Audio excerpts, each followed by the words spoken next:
We all know what anger is, and we've all felt it, whether as a fleeting annoyance or as full-fledged rage.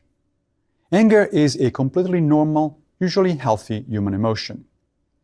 But when it gets out of control and turns destructive, it can lead to problems. Problems at work, in your personal relationships, and in the overall quality of your life.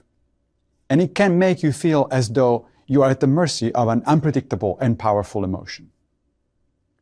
What I've just told you comes from the American Psychological Association webpage on anger management. The Stoics of ancient Rome and Greece would agree with much of this. Indeed, a lot of what the Roman Stoic philosopher Seneca wrote in his famous book On Anger, nearly 2,000 years ago, has been confirmed by modern empirical research in cognitive science. On one point, however, the Stoics and the American Psychological Association would disagree. And I think the Stoics got it right. Anger is not ever normal or healthy. Modern science is still catching up, but let's see why.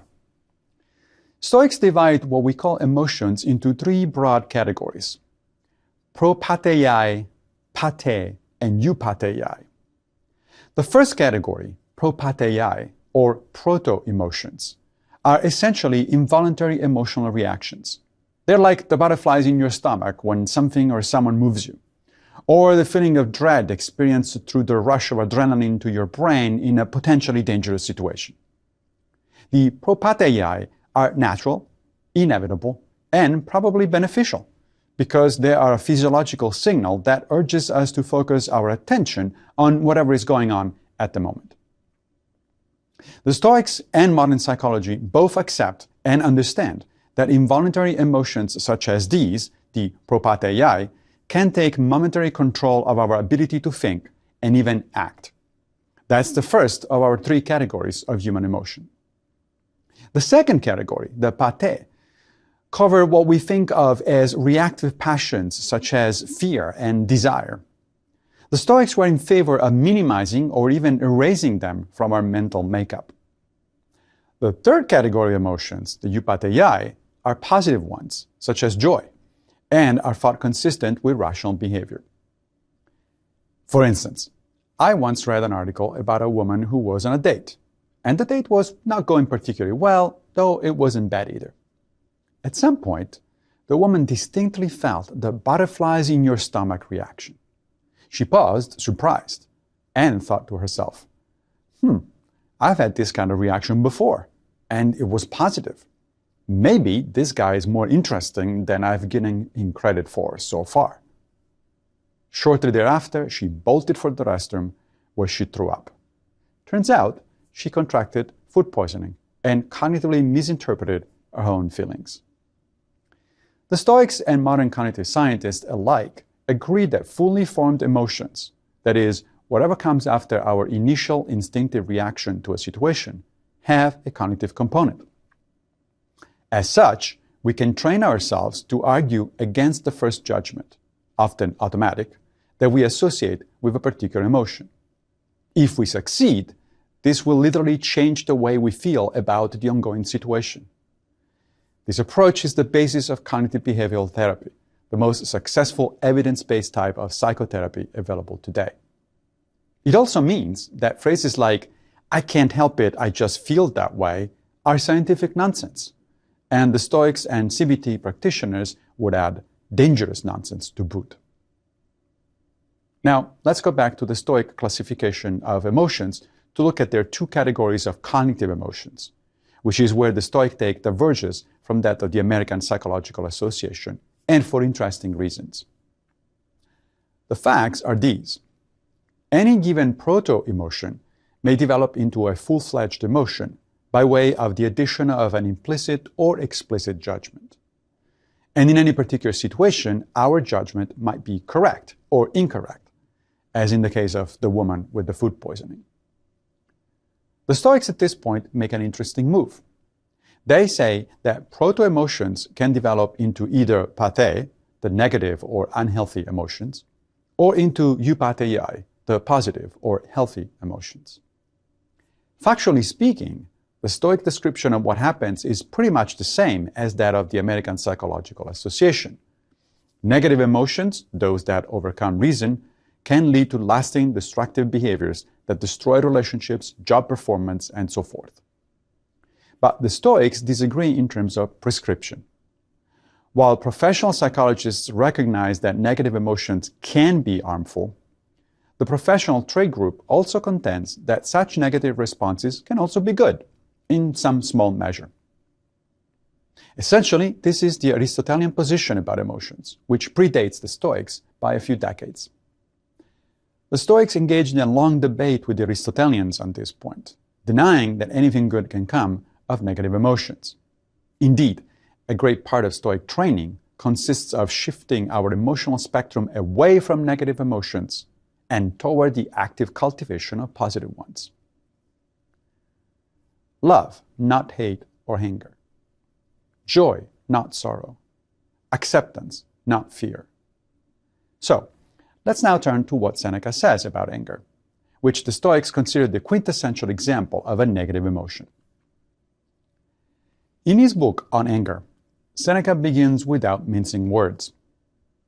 Anger is a short madness, he writes, for it is equally devoid of self-control, regardless of decorum, forgetful of kinship, obstinately engrossed in whatever it begins to do, deaf to reason and advice, excited by trifling causes, awkward at perceiving what is true and just, and very like a falling rock which breaks itself to pieces upon the very thing which it crashes.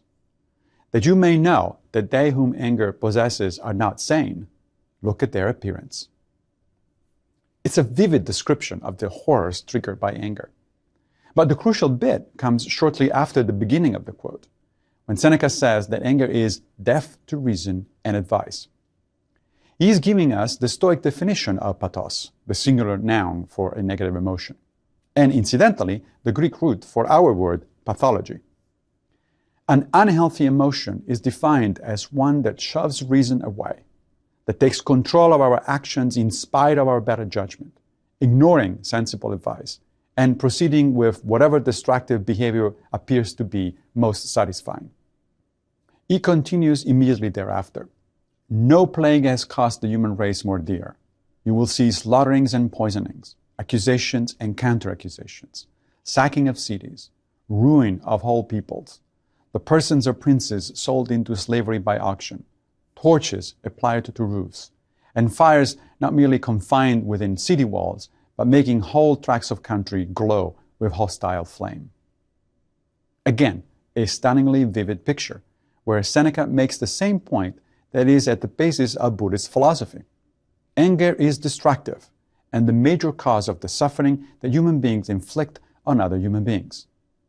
That is why both in Stoicism and in Buddhism, the treatment and complete rejection of anger are so fundamental. It's important to note that this is true regardless of the cause that triggers anger. We might become angry for puerile reasons, for instance, because someone cuts us off on the highway, or for very good reasons, for example, in response to a blatant injustice that we see perpetrated. It doesn't matter what the trigger might be. Once we kick reason out the window and allow our indignation to build into rage, we're probably going to regret what we're about to do. Seneca also argues, opposite of the American Psychological Association position, that anger should not be considered natural in the specific Stoic sense of the word. He writes, "Mankind is born for mutual assistance, anger for mutual ruin. The former loves society, the latter estrangement." The whole point of human existence to the Stoics is to live in accordance with the best aspects of human nature, our ability to reason and our sociability. Using reason to improve human life is what it's all about. Obviously, that clashes with an emotion that overcomes reason and leads to antisocial behavior. Seneca elaborates on this. He asks, what use is anger when the same end can be arrived at by reason? Do you suppose that a hunter is angry with the beasts he kills, yet he meets them when they attack him, and follows them when they flee from him, all of which is managed by reason without anger? Backing up Seneca's argument, there is pretty good empirical evidence showing that anger gets in the way of achieving our goals.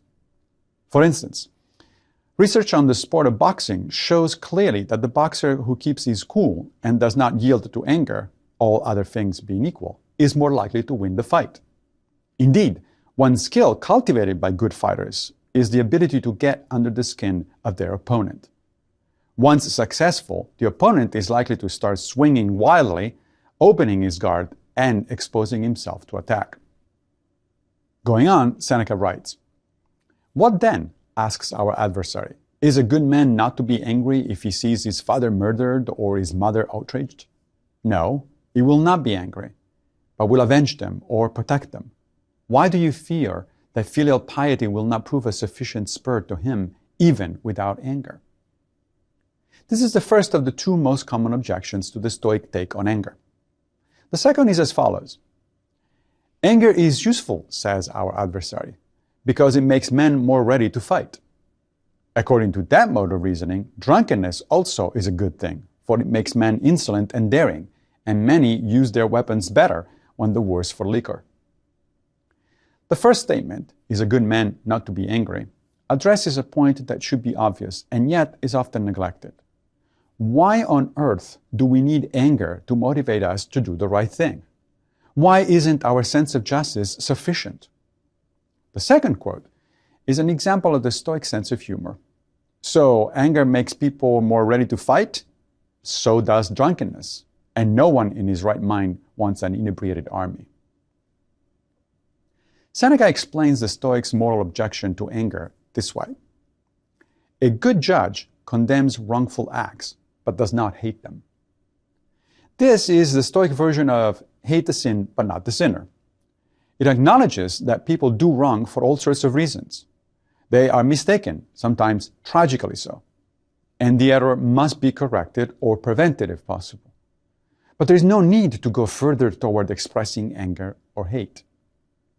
The Stoics' good advice notwithstanding, we see the awful toll from ignoring it in much of today's public discourse. Quite often, it seems, we can't just disagree with someone who holds a different opinion or subscribes to a different cultural norm. We need to paint them as awful, as evil, so that our righteous anger is all the more justified. The upshot is political and social stalemate, with the citizenry of entire nations hopelessly divided by an us versus them mentality that throws reason out of the window. Far better, Seneca believed, to give reason a chance, as he explains this way. "Reason gives each side time to plead.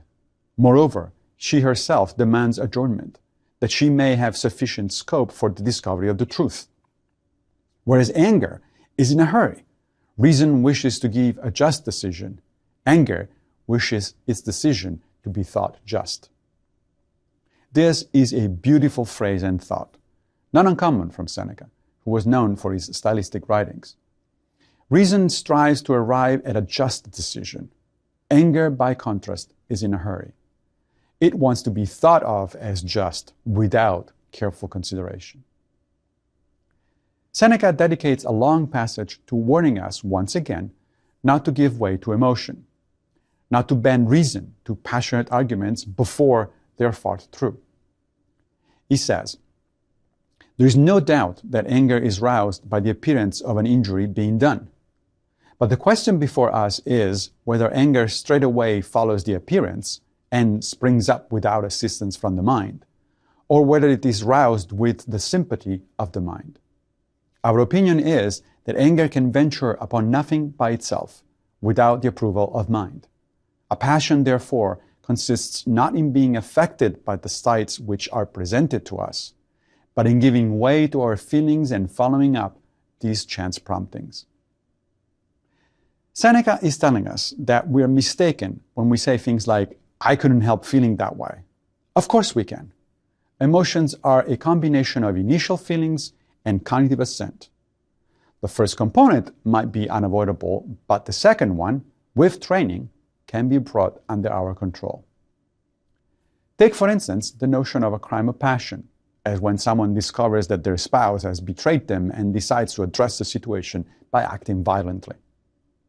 The out-of-date notion of a crime of passion relies on the assumption that one can't help reacting in a violent way if faced with flagrant betrayal. But a Stoic would respond that there is much unexamined cognition going on, including, for instance, the notion that being betrayed by one's spouse is a bad thing. This is not necessarily under your control, the Stoics would argue, and might even be a blessing. Better to find out now rather than later that a person you thought loved you is untrustworthy. The point is, situations do not force particular judgments on us. Rather, our judgments are the result of our choices of values and our deliberations. That means they're up to us. Seneca presents us with an interesting twist on anger management when he writes, "An orator, says our opponent, sometimes speaks better when he's angry. Not so, but when he pretends to be angry. Often the pretense of passion will do what the passion itself could not have done. Let the wise man be moderate, and when things have to be done somewhat briskly, let him call force, not anger, to his aid." In other words, there are times when we might pretend to be angry in order to achieve a particular result. But even then, we're well served by maintaining our inner calm. In a sense, this is like acting.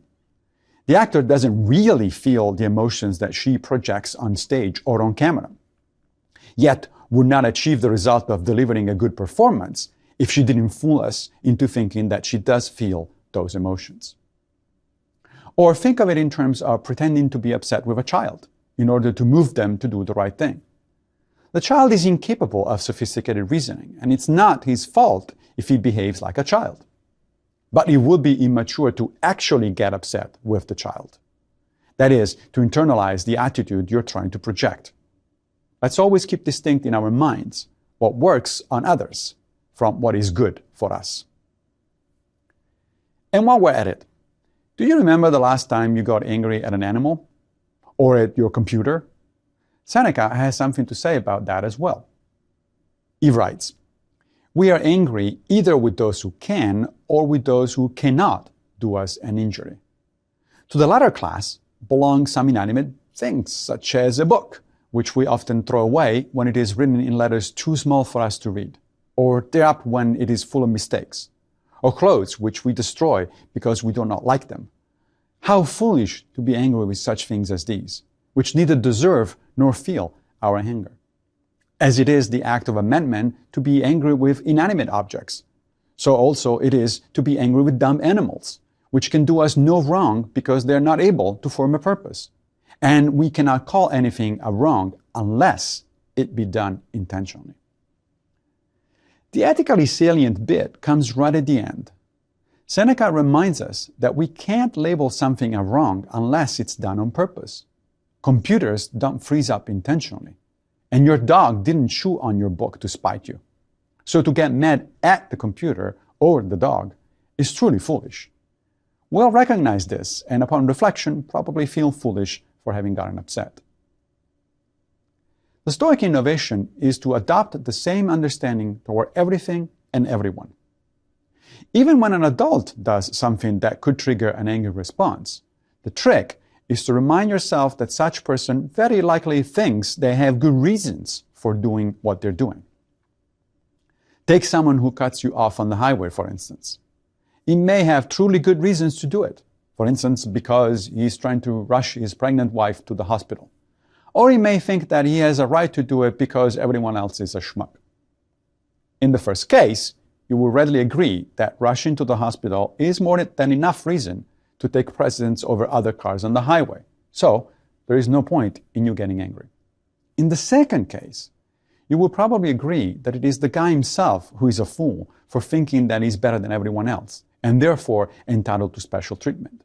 The right response, therefore, is pity, not anger. Ultimately, Seneca argues that anger is morally problematic. He writes, "Anger brings grief to a father, divorce to a husband, hatred to a magistrate, failure to a candidate for office. It is worse than luxury, because luxury enjoys its own pleasure, while anger enjoys another's pain. Anger pays a penalty at the same moment that it exacts one. It forswears human feelings. The latter urge us to love, anger urges us to hatred. The latter bid us to do good, anger bids us do harm." Having outlined the moral hazard of anger, Seneca puts forth a better alternative, stating, "How far more glorious is it to throw back all wrongs and insults from oneself, like one wearing armor of proof against all weapons, for revenge is an admission that we have been hurt." This is beautifully written and philosophically profound. Let's pay attention to what exactly Seneca is saying. He begins by listing some of the awful consequences of anger, while at the same time pointing out that anger is a worse vice than luxury because it's other-regarding. It focuses not on pleasure for ourselves, but on the pain we inflict on others. Anger is against human nature because it turns us into unthinking animals bent on destruction, instead of fostering the sort of positive feelings that represent the best side of humanity, such as love and a desire to do good. Far better, Seneca continues, to equip ourselves with anti-anger armor that makes alleged injuries and insults simply bounce off of us because they cannot hurt us. As he says, to seek revenge, to get angry with someone, is an obvious admission that the person has been successful at what they wanted to do, hurt us. We also get practical advice from Seneca on how to avoid getting angry in the first place. Advice in line with that given by the American Psychological Association 2 millennia later. Pythagoras, Seneca tells us, used to calm his troubled spirit by playing upon the lyre. Green is good for wearied eyes, and some colors are grateful to weak sight, while the brightness of others is painful to it. We ought no less to avoid bodily weariness, for it exhausts all that is quiet and gentle in us and rouses bitterness. Hunger also and thirst should be avoided for the same reason. They exasperate and irritate people's minds. It is an old saying that a weary man is quarrelsome. There are many ways in which anger may be checked. Most things may be turned into jest. It is said that Socrates, when he was given a box on the ear, merely said that it was a pity a man could not tell when he ought to wear his helmet out walking. Want to avoid getting angry? Play some music, or engage in other relaxing activities. Paint your apartment or house in soothing colors. Don't start a discussion with someone when you're tired or hungry, because you'll be cranky and more prone to getting upset. The last bit concerning Socrates is a classic tale about the Athenian sage, showing how a sense of humor is often the best response to de-escalate potentially explosive situations. Worried about getting slugged? Better wear a helmet outside. Notice, however, that Socrates is not making fun of whoever boxed his ear. There is a difference between self-deprecating humor and sarcasm. The latter is likely to inflame the situation, not calm it down. The Stoics also invite us to ask ourselves why people might wish to offend in the first place. Seneca runs through some possibilities and then puts things into perspective this way. Is this his first offense? Think how long he has been acceptable. Has he often done wrong and in many other cases? Then let us continue to bear what we have borne so long. Is he a friend? Then he did not intend to do it. Is he an enemy? Then in doing it, he did his duty. Whatever the one who offended you may be, let us say to ourselves on his behalf that even the wisest of men are often in fault, that no one is so alert that his carefulness never betrays itself, that no one is of so ripe a judgment that his serious mind cannot be goaded by circumstances into some hot-headed action, that, in fine, no one, however much he may fear to give offense, can help doing so even while he tries to avoid it. Modern psychologists also recommend this exercise of taking the other person's perspective before reacting to perceived insults. People do or say things for reasons that might seem good to them. Upon scrutiny, they very well may have been wrong. But have you never been wrong yourself? Can you see why someone else would err in this way? If instead of anger and outrage, we decided consciously, deliberately, to cultivate understanding and sympathy, do you think the world in general, and you in particular, would be worse off? Yet another reason not to indulge anger is eminently pragmatic. As Seneca says, revenge takes up much time and throws itself in the way of many injuries while it is smarting under one. We all retain our anger longer than we feel our hurt. This is an excellent point. Plotting and executing revenge takes a lot of time and effort that could have been used more positively and proactively. It also fuels the anger itself, with the result of often making anger last far longer and do far more damage than whatever the initial injury might have been. Let me conclude with another quote from Seneca. It's long but crucial in my view. It contains a detailed explanation of one important and efficacious Stoic technique, the evening philosophical diary, that can not only help us disarm anger, but pretty much address any of our shortcomings and deficiencies. Quoting, "The spirit ought to be brought up for examination daily. It was the custom of the Pythagorean Sextus, when the day was over, and he had betaken himself to rest, to inquire of his spirit, 'What bad habit of yours have you cured today? What vice have you checked? In what respect are you better?' Anger will cease and become more gentle if it knows that every day it will have to appear before the judgment seat. What can be more amiable than this fashion of discussing the whole of the day's events? How sweet is the sleep which follows this self-examination! I make use of this privilege, and daily plead my cause before myself. When the lamp is taken out of my sight, I pass the whole day in review before myself. I conceal nothing from myself and omit nothing. For why should I be afraid of any of my shortcomings, when it is in my power to say, 'I pardon you this time. See that you never